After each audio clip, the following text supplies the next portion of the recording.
तो किसी मित्र ने सुझाव दिया है कि जलन पे कुछ बोलिए।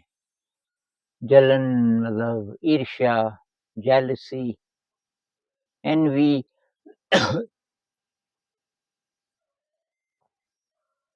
जिसको शायद हम सब लोग अच्छी तरह जानते ही होंगे। ये ये शायद जानवरों में भी होता है थोड़ा बहुत। तो जैसे कोई छोटा बच्चा है और 1 2 साल का और वो खेल रहा है, तब तक कोई दूसरा बच्चा आ जाए, उसकी मम्मी उसको बुला दे, किसी और सहेली का बच्चा, उसको अपनी गोद में बिठा ले। तो ये जो बच्चा है, ये मतलब इसकी रिएक्शन अगर आप देखिए तो वो जेलसी है, मतलब वो रोना शुरू कर सकता है, बहुत ज़्यादा गुस्सा हो सकता है, उस बच्चे के साथ वायलेंट हो सकता है जो माँ की गोद में बैठा। तो ये एनिमल ट्रेट है शायद, और हमारे अंदर तो वो साइकोलॉजिकल भी हो जाता है। साइकोलॉजिकल मतलब कि कोई मेरे से ज़्यादा सुंदर है, तो उससे ईर्ष्या होने लगती है। किसी के पास बहुत ज़्यादा पैसा है, कोई ज़्यादा मेहनत भी नहीं कर रहा और उसके पास पैसा आ जा रहा है, तो उससे ज़रा ईर्ष्या हो जाती है। ऑफ़िस में बॉस किसी दूसरे की तारीफ़ करता रहता है, चाहे वो अच्छा है भी नहीं, आपकी नहीं करता तारीफ़, जबकि आप मेहनत भी करते हो, तो आपको ईर्ष्या होती है। तो अब ईर्ष्या जब होती है, तो हमारे तब उस और विकार भी सर उठाते हैं। ईर्ष्या के साथ वायलेंस आ सकती है। कोई वायलेंट हो सकता है कि मैं क्या करके अ, ये जो दूसरा है अ, ऐसा कुछ कर दूँ कि उसकी तारीफ़ ना हो सके। ऑफ़िस में जैसे बॉस जिसकी तारीफ़ करते हों, तो कुछ ऐसा कर दो कि उसकी निंदा होने लगे, उस पे कुछ आरोप लगा दो। ये कहानियों में होता है ना। तो अब मेरे विचार से किसी इंसान में अगर ईर्ष्या नहीं है, आज के ज़माने में, तो वो चमत्कार है, और ईर्ष्या का होना, वो तो नेचुरल है। नेचुरल इसलिए है कि सारा माहौल कॉम्पिटिशन से भरा है। जहाँ कॉम्पिटिशन है, वहाँ ईर्ष्या तो होगी। तो ये जो कंपैरिज़न है, ये बचपन से शुरू हो जाता है। ये माता-पिता से शुरू हो जाता है कि वो देखो, वो तेरा दोस्त, वो जल्दी भी उठता है और सब साफ रहता है, हाथ-मुँह धो लेता है अपने आप, और तेरे को उठाना पड़ता है, तू लेज़ी है, और उसके नंबर ज़्यादा आ गए, तेरे नहीं आए। तो ये घर में भी होता है, और भी जो छोटे बच्चे हैं, वो आपस में भी बोलते रहते हैं कि कोई भाई-बहन है, मैं दीदी से लंबा, दीदी तो छोटी। तो ये कुछ-कुछ तो ये पीछे से बायोलॉजिकल है शायद। बायोलॉजिकल कह लो, हेरेडिटरी कह लो, ये पीछे से आया। लेकिन इसका तब ये जो साइकोलॉजिकल रूप है, और ये बहुत सटल होता जाता है समय के साथ, और ये बहुत डेंजरस होता जाता है। तो हम जानवर से आए ये तो ठीक है, लेकिन हमारे अंदर जो दिव्य गुण हैं, वो कैसे विकसित हों, उसके लिए सही क्लाइमेट चाहिए। उसके लिए बचपन से थोड़ा ना थोड़ा आध्यात्मिक वातावरण होना बहुत ज़रूरी है। और अभी स्थिति ऐसी है, किसी-किसी के घर में होगा थोड़ा बहुत आध्यात्मिक वातावरण, तो अलग बात है। आध्यात्मिक का मतलब ये नहीं कि आप थोड़ा-सा पूजा करते हो, और बच्चे के साथ जो आप भाषा यूज़ करते हो, जो व्यवहार है, उसमें फिर भी यही है कॉम्पिटिटिव भाषा, बात नहीं बनेगी। आपको बच्चे के अंदर दिव्यता, दिव्य गुण कैसे पनपें, उसके लिए कुछ और करना पड़ेगा। तो उसके लिए क्रिएटिविटी हो सकती है, उसके लिए संगीत हो सकता है, डांस हो सकता है, नाटक हो सकते हैं, इत्यादि कहानियाँ हो सकती है प्रेरणादायक, ताकि बच्चे के अंदर अच्छे संस्कार पड़ें। और ये अगर नहीं है तो बच्चे को हम धकेल देते हैं इस माहौल में जहाँ कंपटीशन बहुत ज़्यादा है। एक तो स्कूल में, अब स्कूल में 4 ही 5 साल से तो बच्चा स्कूल में होता है, वहाँ कंपटीशन है, हर जगह कंपटीशन है। और फिर परीक्षा में तो इसके नंबर ज़्यादा, इसके कम, और रोज़ ये कंपटीशन से गुज़रना पड़ता है। तो जहाँ-जहाँ कंपटीशन है वहाँ जेलसी तो होगी।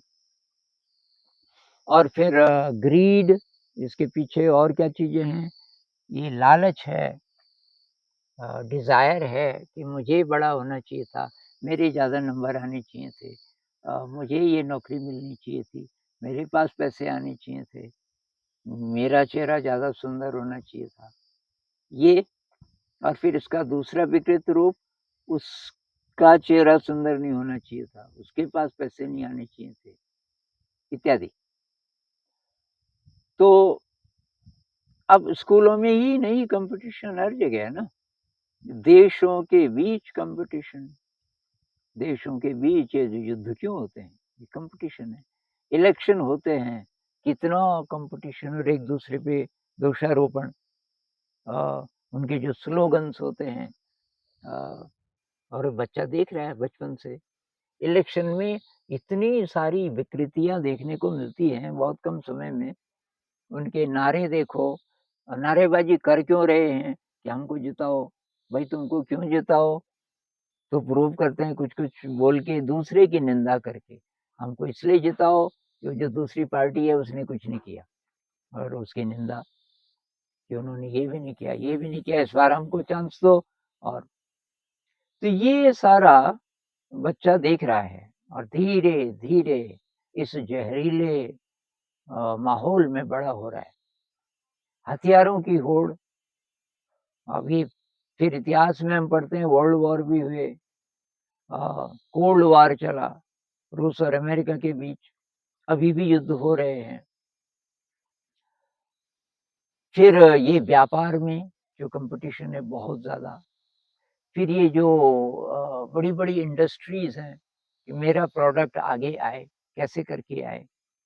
फिर हम देखते हैं कि कैसे करके दूसरे बिज़नेस को जो आगे बढ़ रहा है, उसको डाउन करने के लिए उसी जैसा जो और कोई उद्योग है, वो कैसे क्या-क्या कोशिशें करते हैं।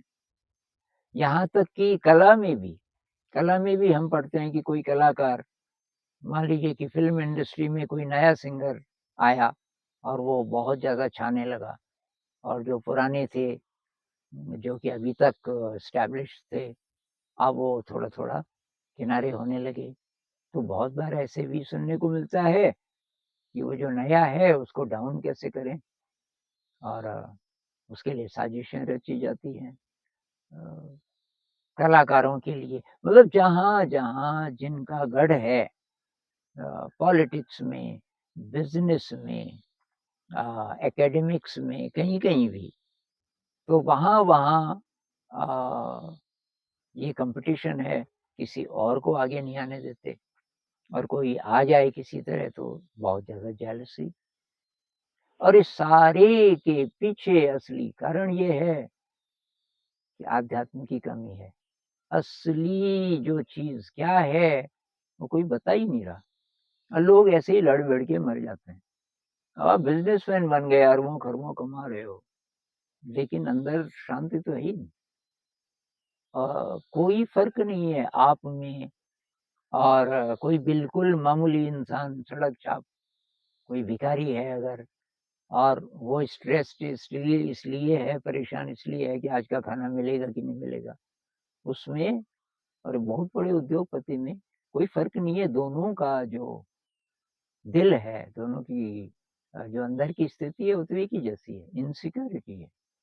इनसिक्योरिटी कभी भी मटेरियल चीज़ों से नहीं भर सकती, ये मैसेज कहाँ से आएगा? और असली मैसेज यही है। इसके लिए धर्म आए थे। अब धर्म भी हमने यूज़ करने शुरू कर दिए लड़ाई के लिए, कॉम्पिटिशन के लिए। धर्म के नाम पे भी फिर वही हो रहा है अभी। तो ये हिप्पी मूवमेंट इसलिए आया था। हिप्पी लोगों ने सब रिजेक्ट क्यों किया? उनके अंदर ये अकल आ गई थी। उन्होंने कहा ये जो कॉम्पिटिशन की, ईर्ष्या की, लालच की, हिंसा की आपकी दुनिया है, हम नहीं मानेंगे। ना हम आपके धर्म को मानेंगे, न देश को मानेंगे। हम एक नई दुनिया रचेंगे जिसमें न देश हो, न धर्म हो, न कोई लड़ाई हो, जिसमें अमन चैन हो, जिसमें आज़ादी हो। ऐसा वो बोल रहे थे। बहुत सही बात बोल रहे थे। लेकिन तब उनको सपोर्ट किसी ने नहीं किया, उसको दबाया गया उस मूवमेंट को बहुत-बहुत तरीके से और फिर वो मूवमेंट ही गायब हो गया। फिर अभी की जो पीढ़ी है जवान लोगों की, वो सब इस चुआ-दौड़ में शामिल है।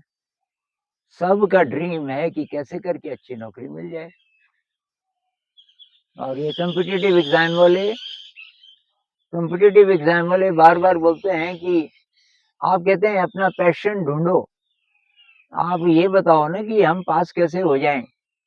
हालाँकि ये इसमें बिल्कुल रुचि नहीं पढ़ाई में। अब मैं कहता हूँ कि भई तुम ये डर-डर के, मर-मर के पास हो भी गए, फ़ायदा क्या है? असली चीज़ ढूँढो। असली चीज़ है आध्यात्मिक वैल्यूज़, नौकरी मिले न मिले। तो अब ये जो प्रश्न है कि ईर्ष्या आती है आपके अंदर, तो क्या करें? तो भाई इसका सबसे बढ़िया तरीका है मेडिटेशन। और ये आध्यात्मिक लोगों की बात सुनिए, बुद्ध की बात सुनिए। वो कहते हैं तृष्णा रूट है दुख का। तृष्णा डिज़ायर, और डिज़ायर है इसलिए ईर्ष्या है।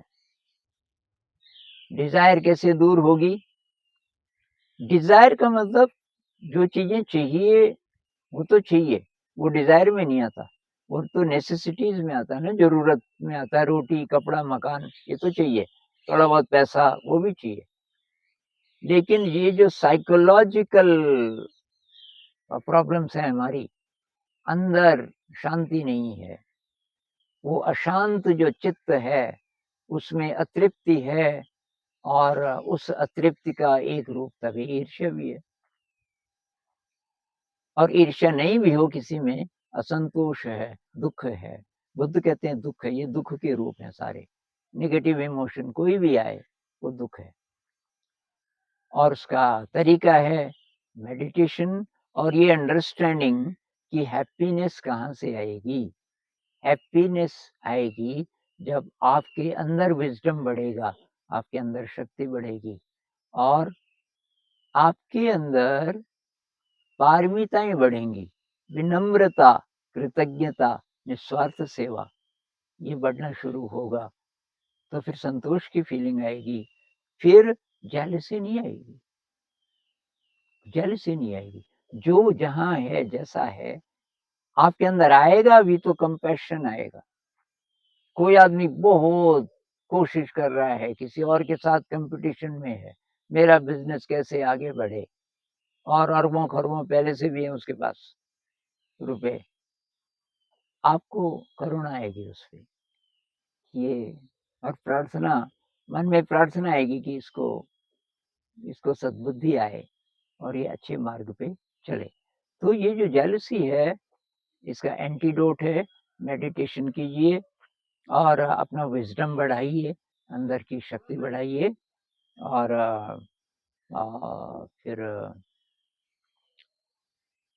फिर ये नेगेटिव इमोशन आएगा नहीं ये तो नहीं कह सकते, लेकिन आप उसको फिर ठीक कर लेंगे। नेगेटिव इमोशन आया, आप अवेयर हो गए, माइंडफुल हो गए, मेडिटेशन में चले गए, तो धीरे-धीरे वो ठीक हो जाएगा।